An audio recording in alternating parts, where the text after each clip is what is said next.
यदि विद्यादर्पणामिति। बोलिए अनंतानंद शुद्ध परमेष्ठी भगवान की, देवादिनाथ भगवान की, वर्तमान शासनाय भगवान महावीर स्वामी की, सिद्ध चक्र महामंडल विधान की, संत श्रवणीयाचार्य भगवंत श्री विद्यासागर जी महाराज की, परम पूज्य गुरुदेव भगवान श्री आचार्य आर्देव सागर जी महाराज की। बोले पूज्य मुनि श्री विलोक सागर जी विभूत सागर जी महाराज की। नमोस्तु महाराज श्री, नमोस्तु महाराज।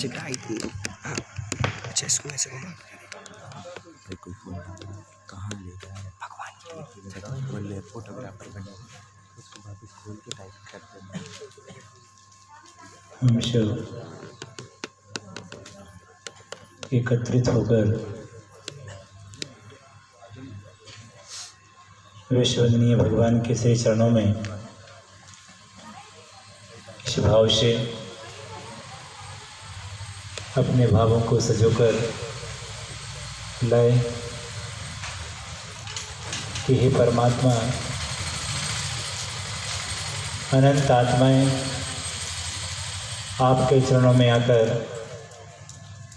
आपकी भक्ति कर पतित से पावन हो गई, क्योंकि जो भी आपके चरणों में आता है और भक्ति पूर्वक जब आपकी आराधना करता है, आपके चरणों का ध्यान करता है, तो नियम से पतित से पावन हो जाता है। मैं भी ऐसी ही भावना लेकर भगवान के चरणों में आया हूँ कि जीवन की शेष श्वासें बची हैं, पता नहीं किस गली में जीवन की शाम हो जाए। शाम होने से पहले ये भाव सजोकर लाया हूँ, परमात्मा चिता जले उसके पहले चेतना जग जाए। अनेक बार चिता जल गई पर आज तक चेतना नहीं जगी। ऐसे पवित्र भाव से कि चिता जले कि उसके पहले हम सबको अपनी चेतना को जगा लेना है, ताकि उस परमात्मा का सृजन हो सके इस आत्मा से। जिस परमात्मा की हम सब लोग आराधना करते हैं, नित्य ध्यान करते हैं, ऐसे उस परमात्मा की आराधना से हम इतनी ही कोशिश करना है, ऐसे संस्कार पड़ जाए, ऐसा बीज पड़ जाए उसके अंदर कि आज नहीं तो कल वो बीज अंकुरित हो जाए परमात्मा के रूप में। क्या हम इस प्रकार की चेष्टा कर पाएंगे? यदि हमने इस प्रकार की चेष्टा कर ली, पुरुषार्थ कर लिया, तो बहुत बड़ा कार्य हमने कर लिया अपने जीवन में। करने योग्य वास्तव में यही था जिसके लिए हमने इस मनुष्य पर्याय में जन्म लिया था। शेष तो अनंत बार करते रहे हैं, जितने बार जन्मे हमने उतने बार ये सब कार्य किए हैं। धन पैसा कमाया, रहने के लिए घरौंदे मकान आदि तैयार किए, ये तो सब कितने बार होते रहे हैं, कोई नई बात नहीं है। यदि हमने कोई घर बना लिया, खाने पीने की अपनी व्यवस्था बना ली है, ये तो कीड़े मकोड़े भी ये कार्य कर लेते हैं अपने जीवन जीने के लिए। वो भी एक घरौंदा तैयार करते हैं और अंत में उसी घरौंदे में वो भी एक दिन मर जाते हैं।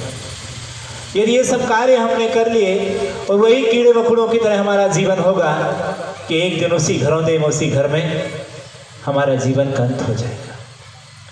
पर हमारा जीवन उन कीड़े मकोड़ों से भिन्न हो, हम उसमें ही समाप्त ना हो, उससे हम बाहर आकर कुछ सोचें समझें कि हमें यह मनुष्य पर्याय मिली है तो इसका क्या उचित है, क्या मूल्य है। और इसी मनुष्य पर्याय का मूल्यांकन करने के लिए यहाँ पर ये विधान, चक्र महामंडल विधान हमारे सामने हम सब ने मिलकर रचाया है कि भगवान पूरा जीवन पापों में लगाता रहता हूँ, लेकिन कुछ ऐसे भी पल हैं जिन पलों में मैं अपनी आत्मा को, अपनी शक्ति को ऊर्ध्वगामी बना सकता हूँ। तो अपनी शक्ति का सदुपयोग करने के लिए हम यहाँ पर बैठकर कि उन पलों को याद करें जिन पलों में हम अपने जीवन में, अपने जीवन को बहुत कुछ कर सकते हैं। और वास्तव में जीवन की कोई कमाई है तो इन 8 दिनों में ही होगी। जीवन के शेष दिन अलग होंगे और ये 8 दिन जीवन के अलग होंगे। उन शेष दिनों का कोई महत्व नहीं होगा जो समय हमने भगवान की भक्ति में यहाँ पर व्यतीत किया। इनका कोई जवाब नहीं, लाजवाब होंगे ये पूरे जीवन में। पूरे जीवन में क्या, अनेक जन्मों तक जब भी हम इन क्षणों को याद करेंगे तब भी ये दिन हमारे जीवन के लिए बहुत बहुत क्या होंगे, महान होंगे। जब भी याद आएगा ये दृश्य तब भी आपके लिए साथी से पुण्य का संचय कराएगा। संसार में बहुत सारे आपने कार्य किए होंगे, वो सारे दृश्य यदि आपके सामने आएंगे, वो सब काम आपकी स्मृति में आएंगे तो सिर्फ पाप का आश्रय ही कराएंगे, नरक निगोद की यात्रा ही कराएंगे, वो आपके लिए संक्लेश पैदा करेंगे। लेकिन जब ये क्षण याद आएगा कि मैं उस क्षण में मैंने जनेन्द्र भगवान की आराधना की थी, वो कितना सुखद अवसर था कि सामने समोसरण लगा हुआ था और इस दिव्य समोसरण में मैंने भगवान का श्रीचक्र महामंडल विधान किया था। ये क्षण जब स्मृति में आएगा तो ये पाप का आश्रय नहीं कराएगा, अपितु आपको पुण्य का आश्रय कराएगा। जब जब ये क्षण याद आएगा तब तब आपके लिए साथी से पुण्य में कारण बनेगा, आपके लिए अमांगलिक नहीं मांगलिक बनाएगा। ये ऐसा अवसर है। तो इस तरह से इस अवसर में हम अपने जीवन को कहीं कोई अछूता न रह जाए, कोई पीछे न रह जाए कि हमने भाग नहीं लिया, हमने दान नहीं किया, हमने कुछ नहीं किया। पूरा लाभ हम सबको ले लेना है ताकि आने वाले दिनों में हमें पश्चाताप ना हो कि देखो हमने इससे लाभ नहीं लिया। इतना लाभ हम सबको इससे ले लेना है कि ताकि बाद में हम अपने आप को गर्व महसूस कर सकें, अपने आप को हम स्वयं धन्यवाद दे सकें कि हमने ऐसा व्यर्थ नहीं गमाया है, हमने कुछ पाया है। कुछ खोया है तो कुछ पाया है। कुछ पाने के लिए कुछ खोना तो होता ही है, तो कुछ ऐसा पा लें और खोने को कुछ ऐसा खो दें कि पूरी जिंदगी भर हम खोने के नाम पर हमें गर्व हो कि हमने उस चीज को खोया है। खोना ही है तो ऐसी चीज को खो देना यहाँ पर कि तुम्हें गर्व हो, और जिसके जाने पर वो तुम्हें, जिसने अभी तक तुम्हें शैतान बनाया है, जिसके रहने से अभी तक हमारे जीवन का पता नहीं हुआ है, ऐसी चीज को खो देना है जो हमारे जीवन को पावन बनाते। या उन्हीं चीज़ों का इन दिनों में हमें हवन करना है, उन्हीं को यहाँ पर छोड़ देना है कि जिनसे हमारा पूरा जीवन पतित हुआ था, और ऐसी चीज़ों के यहाँ से पा लेना है जो हमारे जीवन को पतित से पावन बनाते। क्या हम ऐसा कार्य कर सकेंगे कि उसको खो दें, जिसे खोने के बाद हमें गर्व हो, अच्छा हुआ, और उसे पा लें कि पाने के बाद हमें अपने आप को हम धन्यवाद दें कि हमने कितनी अच्छी अनमोल चीज प्राप्त की है। पा सकते हैं, कुछ कोशिश करने की आवश्यकता है। कसायों के कारण भिन्न भिन्न प्रकार के विचार आते हैं, हम ऐसा क्यों करें, ऐसा करने से हमें क्या फायदा मिलेगा। थोड़ा सा अपनी कसायों को इग्नोर करके और अपनी मंद कसाई के साथ में यदि विचार करेंगे इन क्षणों के पर, जो हम इस द्रव्य को यहाँ पर लगा रहे हैं, ये द्रव्य आपके जीवन के लिए बहुत ही ऊंचाइयों तक ले जाने वाली है।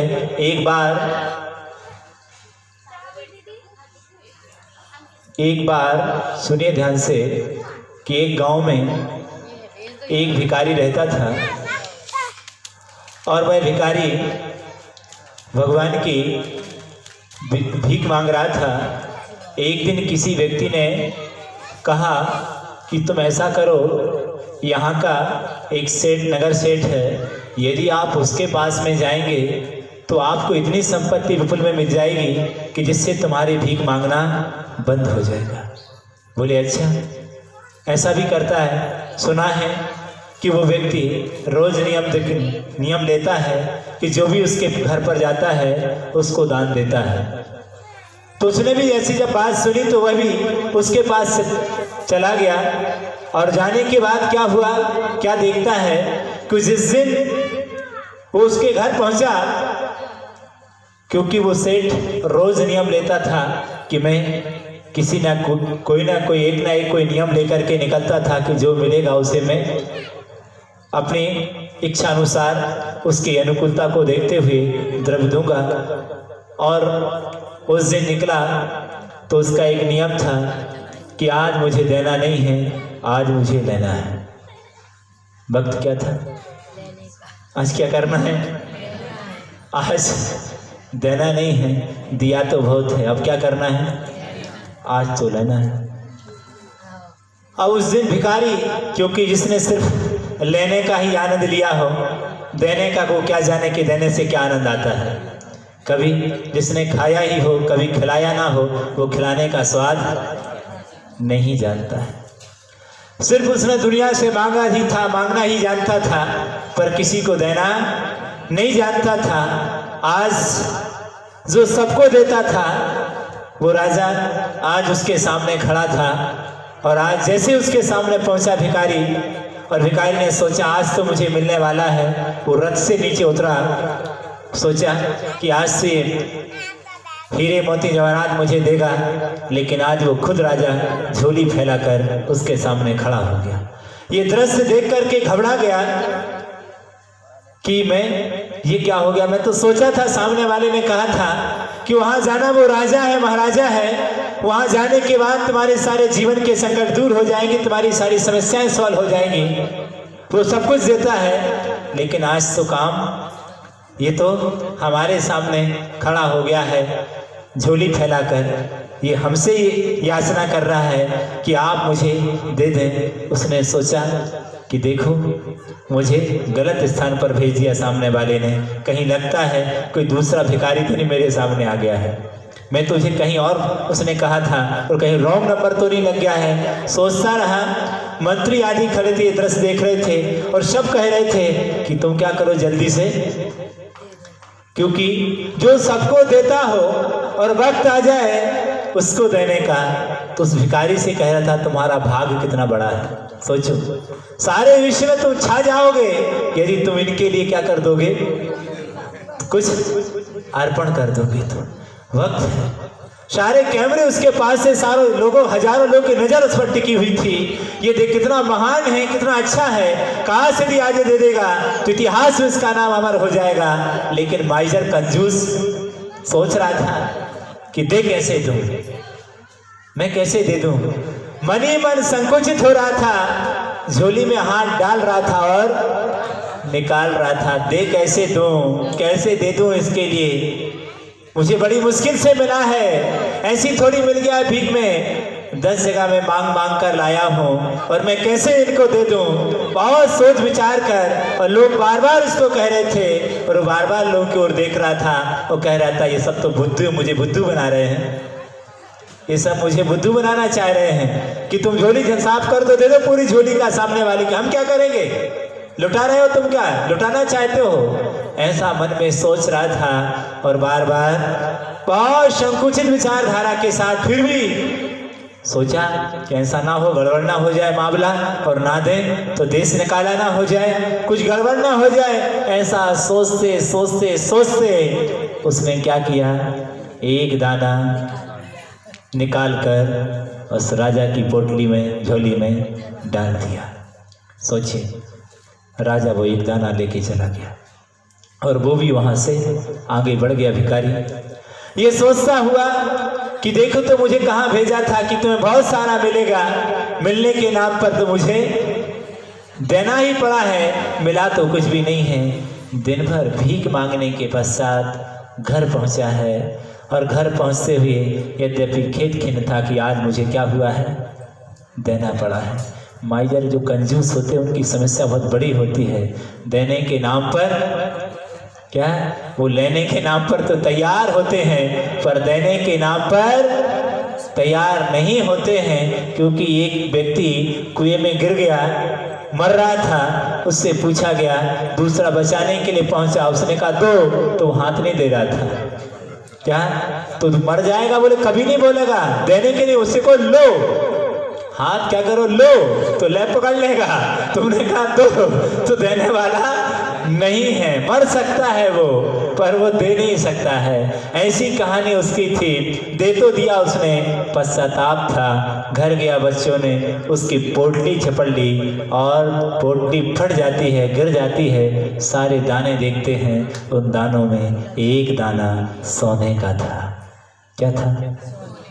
क्योंकि दाना तो एक ही दिया था ना। सोचा उसने कि दाना एक चावल सोने का कैसे बन गया। ओहो, उसे ये ध्यान आया, ओहो कितनी बड़ी गलती करके आ गया मैं। काश एक दाने के स्थान पर पूरी मुट्ठी भर के पूरी झोली यदि डाल दी होती तो आज इस झोली में ये चावल नहीं होते, हीरे मोती जवाहरात होते। क्या उस दान का प्रणाम है। एक दाना देने से जब सोने का दाना हो सकता है, काश पूरे दान दे दिए होते तो हीरे मोती जवाहरात इस झोली में होते। अभी तक तो उसे पश्चाताप था, अब क्या हो रहा था, रो रहा था, दुखी था। पर चिड़िया चुग गई खेत। अब क्या हो सकता है, अब कुछ भी नहीं हो सकता है, क्योंकि सामने वाला भी निकल चुका है, वक्त हाथ से निकल गया है। सिर्फ आंखों में अब है सिर्फ 2 गम के आंसू, कुछ नहीं कह सकता। काश ये सब दे दिया होता तो मैं हमेशा के लिए हीरे मोती जवाहरात मेरे पास में होता, ये झोपड़ी महिलाओं में बन गई होती, पश्चाताप के आंसू उसके पास में। ये कहानी हम सबको संदेशा देती है कि देखो, जिनकी कृपा से तुम्हें सब कुछ मिला है, गुरुओं की कृपा से, वक्त यदि उनको लुटाने का आ जाए, यद्यपि उनको तुम्हारे धन की कोई जरूरत नहीं है, उनके पास जो वस्तुएं हैं उनका कोई मूल्य नहीं है, उसका कोई जवाब नहीं है, और तुम इस भौतिक संपत्ति से उनके गुणों का मूल्यांकन भी नहीं कर सकते हो। इतने महान गुणों को उन्होंने प्राप्त कर लिया है, फिर भी अपने परिणामों की विशुद्धि के लिए, अपने पुण्य के लिए, अपनी कसाई को छोड़ने के लिए, अपने बुरे संस्कारों को छोड़ने के लिए, हे परमात्मा, ये संसारी प्राणी अपने उपकार के लिए क्या करते हैं, आपके चरणों में द्रव्य को अर्पण करते हैं। कितना महान है, जिनसे सब कुछ मिला। वक्त है आज उन्हीं के चरणों में क्या करने का, अर्पण करने का। कोई एक घर बाकी ना बचे कि उसके घर से भगवान के चरणों में द्रव्य ना पहुंची हो। लुटा देना, खोल देना अपने घर का दरवाजा। नियम से मैं दावे से कहता हूं, तुम्हारे घर में नरेंद्र भगवान की आराधना में यदि उस द्रव्य को लगाओगे तो कभी भिखारी नहीं बनोगे, कभी तुम्हारी दयनीय दशा नहीं होगी, कभी तुम्हें दूसरे के सामने हाथ नहीं फैलाना होगा। कर लेना वो शांति धारा और चढ़ा देना अर्घ अपनी द्रव्यों से। इतने भिखारी, इतने गरीब नहीं हो कि तुम अपनी द्रव्य से, अपने घर से द्रव्य ला करके तुम भगवान की आराधना ना कर सको। इतने गरीब नहीं होगे कि परमात्मा के चरणों में अपने घर से लाकर एक दीप अर्पण ना कर सको। मनुष्य पर्याय मिली है, अपने लिए तो तुम रोज दीपक जलाते हो, रोज अपने घर को रोशन करते हो, अपने लिए तो रोज, और अपने जन्मदिन पर कितने सारे दीप जलाते हो, जलाते कि नहीं जलाते हो, अपने लिए जलाते हो, अपनी आवश्यकता के लिए जलाते हो, बहुत सारे दीप जलाते हो, हर बार दिवाली में दीप जलाते हो। एक बार किसके लिए दीप जला देना, किसके लिए, भगवान के लिए। कि परमात्मा इतना अभागा नहीं हो कि आपकी जहां महा आराधना हो रही हो, उन अनंत अनंत भगवंतों की आराधना हो रही हो, और ऐसे उन अनंत अनंत भगवंतों की महा आराधना के लिए मैं अपने घर से एक दीप ना ला सकूं। ला सकते कि नहीं ला सकते, कि मैं आपकी आराधना ना कर सकूं, कि एक बोरी ना ले सकूं।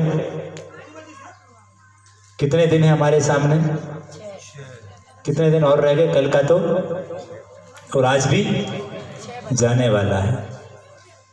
6 दिन हमारे पास में शेष है, और वो जो शेष है वही तो विशेष है, उनमें ही क्या करना है। तो ऐसा भाव करना कि भगवान मैं उस महाआरती को लेकर, देखो आरती बहुत बड़ी चीज है, घर से कभी अवसर आरती करने का प्राप्त अवसर तो मिलेगा, लेकिन ऐसा अवसर कभी नहीं मिलेगा कि सच्चक्र महामंडल विधान के अवसर पर और अनंत अनंत भगवंतों की महाआराधना करने के लिए कितने भगवंतों की आरती करने का सौभाग्य प्राप्त होगा। एक भगवान नहीं, कितने अनंत अनंत, जितने अभी तक हो चुके हैं और भविष्य में जितने होंगे, तीनों कालों संबंधी, और 3 काम 9 करोड़ नुराज सामने तीर्थंकर विराजमान हैं। ऐसे उन भगवंतों की आराधना, एक दीप हम घर से लाएंगे और वह दीप से कितने लोग आरती करेंगे, कितने लोग करेंगे, इतने सारे लोग, बहुत सारे लोगों को वो आरती करने का सौभाग्य प्राप्त होगा। वो आरती किसकी होगी? उसमें घी किसका होगा? हमारा अपना होगा। तो सर्वप्रथम उस आरती करने का सौभाग्य हमें होगा, और आरती जब हमारे निमित्त से जलेगी तो सारे लोगों को उस महाआरती करने का सौभाग्य प्राप्त होगा। उसका पुण्य किसे मिलेगा? हमें मिलेगा। रागी द्वेषी लोगों की आरती तो कई बार हमने उतारी है, कई बार उतार लेते हैं, लेकिन बार उन वितराग भगवान की अपने घर से गाजे बाजे के साथ में, हर्ष उल्लास के साथ में वो आरती लाना और भगवान के चरणों में वो आरती करना जो हमारे आरत को हर ले। सुबह से लेकर के हम उसमें जब तैयारी करेंगे और भाव बनाएंगे कि वो बोली हमको लेना है, तो हमारे साथी से पुण्य को बढ़ाने वाली होगी और पुण्य घर को मांगलिक करने वाली होगी। ऐसी आरती भी हमें भाव बनाना है, हमें एड़ी चोटी से जोर मारना है। भाग में होगी तो हो जाएगी, नहीं होगी तो क्या? लेकिन पुण्य से हम वंचित नहीं रहेंगे, क्योंकि हमने भाव तो क्या किया है? आरती करने का बनाया ही है। इसलिए हम उस आरती को बहुत उत्साह के साथ में यहाँ पर संपन्न करेंगे, ताकि ये बात इसलिए रखी गई कहीं ऐसा ना हो जाए कि लोग अछूते रह जाएं। चाहे वो शांति धारा हो, चाहे वो आरती हो, पर एक परिवार के घर से इन 8 दिनों के दिनों में एक शांति धारा अवश्य हो जाए, समस्त जीवों की शांति के लिए, स्वयं की शांति के लिए। क्योंकि यह सतचक्र महामंडल विधान अपने आप में बहुत ही अक्षयकारी है। काश ये काम हम नहीं कर पाए तो आज नहीं तो कल जब देव पर्याय में पहुंचोगे, दूसरी पर्याय में पहुंचोगे, तो उस समय याद करोगे कि भैया हम काश आरती कर लेते तो आज हमारी भी आरती होती। जो भगवान की आरती करता है, एक दिन उसकी भी क्या होती है? क्या होती है? उसकी भी आरती होती है। जो आरती नहीं करता है उसकी आरती नहीं होती है। प्रार्थना तो हो सकती है, आरती उन्हीं लोगों की उतरती है जो भगवान की आरती उतारते हैं। चाहते कि हमारी भी आरती उतरे, कोई हमारी भी आरती करे? चाहते कि नहीं चाहते? चाहते हो तो उन भगवान की क्या करो? आरती करो, जिससे सारे जीवन के आरत टल जाएं, पूरा जीवन मंगलमय हो जाए। वो भक्ति करो। ये ऐसी भक्ति है, वो ऐसा नृत्य है यहाँ का। संसार के नृत्यों को तो उन्होंने कहा पाप है, उससे पाप का ही आश्रय होगा। यत्र तत्र शादियों में हम नाचते रहते हैं, यहाँ वहाँ नाचते रहते हैं, ये सब पाप के ही कारण है। लेकिन यहाँ का नृत्य करना, यहाँ का नाचना, वो नाचना है जो तुम्हें संसार का नाचना बंद कर देगा, चतुर्गति संसार का भ्रमण करना बंद करा देगा। वो नृत्य है यहाँ का, जो नृत्य तुम्हें तीतर से तीर्थंकर बना देगा। इतना पवित्र है यहाँ की प्रत्येक चेष्टा तुम्हारे लिए पुण्य के संचय में कारण बनेगी। इसलिए अपने अंगों को, उपांगों को भगवान की भक्ति में ऐसे लगा देना, ताकि सारे रोग शोक आदि व्याधि बीमारियां हमारे शरीर से मुक्त हो जाएं, हम सब सुख शांतिमय हो जाए, निरोगता प्राप्त हो जाए। भगवान की भक्ति करने से आरोग्यता की प्राप्ति होती है। इसलिए उस आरोग्यता को हम अच्छी तरह से प्राप्त करें, ताकि यह जीवन बहुत अच्छा बने। यदि अच्छा कर पाए तो बहुत अच्छा है। 8 दिनों में बहुत बड़ा जीवन का पुण्य का उदय है कि इन 8 दिनों में हम अपने जीवन को बहुत पूरे पुण्य का, बहुत भाग्य से, पुण्य से यदि इस विधान में हम आ गए हैं तो पूरे पुण्य का सदुपयोग करना, पूरे समय का, और ऐसी भाव से कर लेना भक्ति कि भगवान ये भक्ति हमारे जीवन को कंकर से शंकर बना दे। इतनी कोशिश हम सबको कर लेना है। शेष समय तो अपने पास में है ही, तो उस समय तो आप करते ही रहेंगे। इन 8 दिनों के अंदर ठीक समय का ध्यान रखते हुए, आज थोड़ा सा पानी आने से पानी ने भी परीक्षा ले ली कि देखो तो सही कैसे लोग हैं, रहते कि नहीं रहते कि घर भागते हैं। भगवान दिखता कि घर दिखता है। वो भी देख रहा था, कर्म परीक्षा ले रहा था, वो भी खुश था कि हम भी जरा इनकी भक्ति में सम्मिलित हो जाएं। मेघ भी आगे देखने के लिए। यही तो अतिशय है विधान का कि वो भी अपने आप में बंधे नहीं रह गए। जब ये सब लोग सम्मिलित होते हैं तो हम भी क्या करने के लिए आ गए? शुद्धि करने के लिए बरस गए, कहीं अपवित्रता तो नहीं है, इसलिए पहले सबसे मंगलाचरण कर दो, पवित्र कर दो। इंद्र लोग भी ऊपर से ढोल ढमाके बजाने लगे 5 बजे से। भैया समय हो चुका है चक्रमंडल विधान का, क्या तो उत्साहित होकर वहां से आकाश में हम देख रहे थे 6 बजे से बहुत पहले से बाजे बज रहे थे। आपकी नींद खुली हो ना खुली हो, देवों ने नगाड़े बजा दिए आकाश में कि उठो उठो जागो और जाकर भगवान की पूजन करो।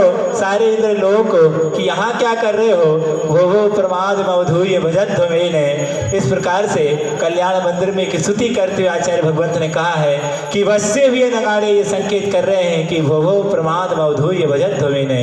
हे संसारी प्राणियों, अपने राग द्वेष अपने प्रमाद को छोड़कर जनेन्द्र भगवान की आराधना कर लो, जिससे तुम्हारे जीवन पतित से पावन हो जाए। तो ये सुबह के नगाड़े बजते हुए बाजे सबको संकेत कर रहे थे और फिर मेघ आ गए और उन्होंने वर्षा करके इस पूरे वातावरण को मांगलिक कर दिया। वैसा नहीं सोचना कि भैया अब रोज आएंगे, एक दिन आ गए देख गए वो कि ठीक ठाक चल रहा है, बढ़िया। लोगों ने बता दिया कि पक्के भक्त हैं। हाँ, ये भी बता दिया कि हम लोग पार्श्वनाथ के भक्त हैं, कि कम हम नहीं है। जो पार्श्वनाथ का भक्त होता है छोटा मोटा नहीं होता है, वो कहता ओले सोले पत्थर पानी सबको सह जाते हैं। ये पक्के भक्त हैं, पार्श्वनाथ के भक्त हैं, तो उन्होंने अपनी भक्ति भी दिखा दी कि हम लोग हिलने वाले नहीं हैं। अब कुछ भी गिरे हम उसमें तन्मयता के साथ भक्ति करेंगे। तो इस तरह से सूरज नारायण ने भी अपनी कृपा कर दी कि आप जाओ तो हम पीछे से सब लोग हेल्प करने के लिए तैयार हैं कि पूरी तरह से भक्ति में भक्तों को कहीं कमी ना हो जाए, बहुत अच्छी तरह से लोग भक्ति कर लें। तो इस तरह से यह वातावरण हमारे लिए पुण्य के उदय से निर्मित हो गया है। अब हम सबको बहुत अच्छी तरह से तैयारी करना है ताकि आने वाले दिनों में हम सब इस भक्ति को बहुत भक्ति भाव से कर सकें। इसी भावना के साथ अपने शब्दों को यहीं पर विराम देता हूँ। बोलिए अहिंसा परमो धर्म की। बोले पूज्य मुनि श्री बिलोक सागर जी महाराज की जावाणी के ज्ञान ते सोझे लोक लोक शोभाणी मस्तक नमो सदा देत हूँ धोक। हे जिन वाणी भारती तो ही जपो दिन रैन। जो तेरी सरडाल है सो पावे सुख चैन। देव भजो अरहंत को गुरु सेवा निर्ग्रंथ। दया धर्म पालो सदा यही मोक्ष का पंथ। 9 बार नमोकार महामंत्र की जय।